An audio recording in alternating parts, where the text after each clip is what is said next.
Shalom brothers and sisters. Sa panahon natin ngayon ay grabe na yung sinful life or worldly life ng mga tao, no? At ang mga tukso is everywhere, no? Brothers and sisters.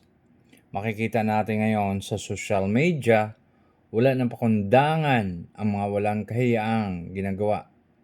Yung mga ating kababaihan ngayon ay sa 80s, 90s, hindi man lang tayo makakita ng nagbabarat panty sa mga daanan, sa mga kalsada dahil may tinatawag tayong modesty, no? Pero ngayon, in social media, halos lahat ay papakita na nila. So that is the self-destruction din sa ating mga kababaihan, hindi lang sa mga kababaihan, sa mga kalalakihan din ganun. So pag ang tao talaga ay hindi nakapagbasa ng Biblia, they are not become a respectful person. Kasi if you have Jesus Christ in your heart, everything will change. Everything will be controlled by yourself. Di ba?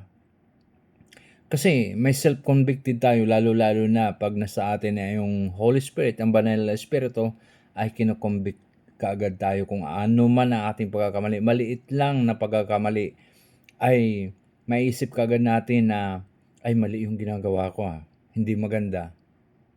So, makukorek natin kaagad yung ating mga gawain. Pero ngayon, nakikita ko na marami ng kalaswaan, ng katuksuhan.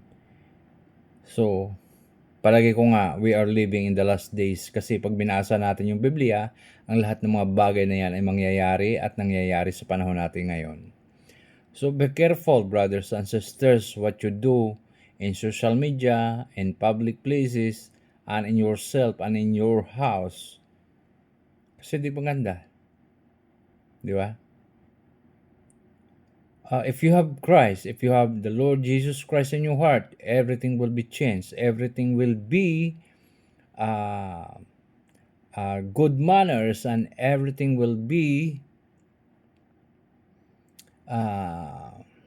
anong tawag dyan?